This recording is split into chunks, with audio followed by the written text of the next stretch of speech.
On se retrouve pour un épisode bonus de Team Cuisine pour la préparation des bruschettas. Donc c'est très simple les bruschettas. Là je vais faire des bruschettas italiennes avec de la bolognaise et du jambon et du gruyère. Donc c'est une vraie bolognaise que j'ai fait, donc j'ai pas pu la mettre en vidéo tout à l'heure parce que je n'ai pas eu assez de temps. Donc c'est très simple. Voilà, donc vous prenez votre pain en bruschetta. Avec votre cuillère, vous venez délicatement remélanger votre bolognaise.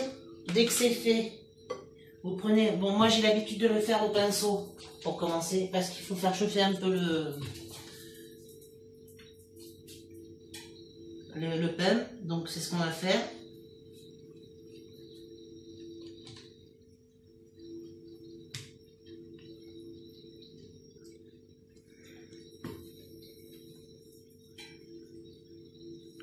Pourquoi il faut faire ça? Pourquoi je fais ça? Parce que c'est une histoire de cuisson après, avec la bolognaise. Parce que la bolognaise, quand elle est mise et après absorbée par le pain, mise au pinceau, sera absorbée dans le pain et ça fera comme si c'était un pain à la tomate.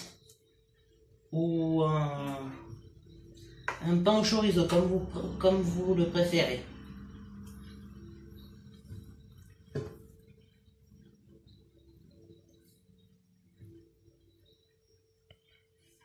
Donc dès que c'est fait, là voilà, j'en ai fait qu'un, je ferai la même chose pour mes 4 autres pains.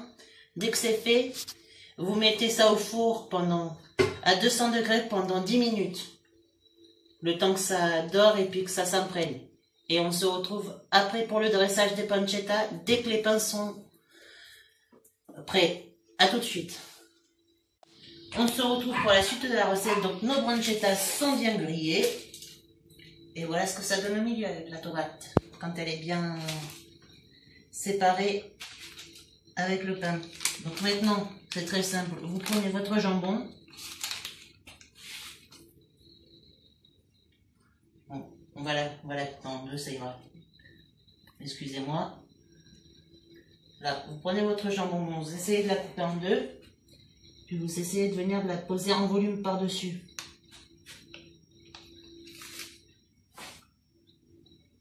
De manière que ça fasse soit une rose, pour ceux-là qui savent les faire comme les cuistots comme moi,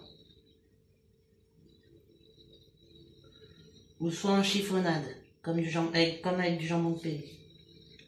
Donc dès que c'est fait, vous reprenez,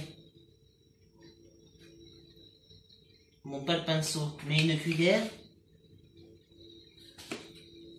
vous venez remettre une couche de tomate au milieu entre vos tranches de jambon.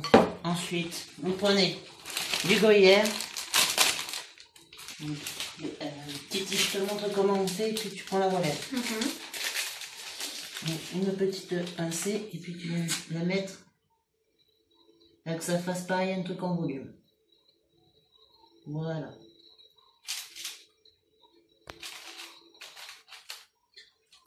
Dès que c'est fait, vous rajoutez une toute petite fine couche de bolognaise par-dessus le gruyère pour que ça enveloppe le fromage et que ça fasse une couche épaisse, comme si c'était des beignets au fromage. Donc maintenant, je vous laisse profiter de cette recette et à bientôt.